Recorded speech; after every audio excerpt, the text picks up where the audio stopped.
దేవుని పరిశుద్ధమైన నామమునకు మహిమ ఘనత ప్రభావములు కలుగును గాక. ఆమేన్. దేవుని వాక్యము కీర్తనల గ్రంథం మొదటి అధ్యాయము మొదటి 2 వచనములు. దుష్టుల ఆలోచన చొప్పున నడువక, పాపుల మార్గమున నిలువక, అపహాసకులు కూర్చుండు చోటను కూర్చుండక, యెహోవా ధర్మశాస్త్రమునందు ఆనందించుచు దివారాత్రము దాన్ని ధ్యానించువాడు ధన్యుడు. పరిశుద్ధ బైబిల్ గ్రంథంలో ధన్యతతో ప్రారంభించబడిన కీర్తనల గ్రంథం స్తుతి గీతముతో ముగించబడుతుంది. ఈరోజు నీవు నేను ధన్యులముగా మారాలి అంటే ప్రతిరోజు కూడా దేవుని వాక్యం చదవాలి. అవసరమైనది ఒక్కటే, దాన్ని మనం పాటించకపోతే ఎలా?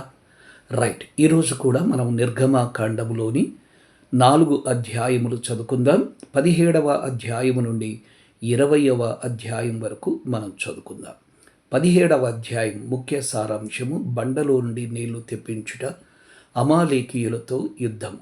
18వ అధ్యాయము మోషే మామగారు మోషేతో కలుసుకునుట. 19వ అధ్యాయము సీనాయి పర్వతము దగ్గర గుడారములు వేసుకునుట, దేవుడు ప్రత్యక్షమవుట. 20వ అధ్యాయము 10 ఆజ్ఞలు. తప్పకుండా చదువుతారు కదూ. ధన్యవాదములు.